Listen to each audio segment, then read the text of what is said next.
So ఈ compound fractures అనేవి 3 types of compound fractures ఉంటాయండి. టైప్ 1, టైప్ 2, టైప్ 3 ఉంటాయి. టైప్ 1 వచ్చేటప్పటికి చాలా చిన్న వూండ్స్ ఉండి ఆ వూండ్స్ నెమ్మదిగా మనం వాష్ ఇచ్చి క్లోజ్ చేసేసుకునేలాగా లెస్ దాన్ 1 సెంటీమీటర్ వూండ్స్ ఉంటాయి. టైప్ 2 వచ్చేటప్పటికి 1 to 10 సెంటీమీటర్స్ ఆఫ్ వూండ్స్ ఉంటాయి.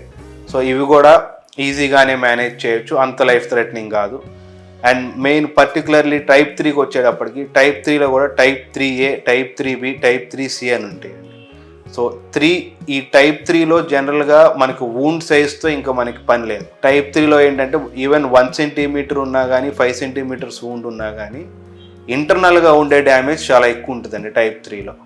అంటే లోపల మజిల్స్ క్రష్ అయిపోవటం కానీ, బోన్ క్రష్ అయిపోవటం కానీ, సో ఈ ఇంటర్నల్ డ్యామేజ్ బాగా ఎక్కువ ఉంటుంది టైప్ 3లో.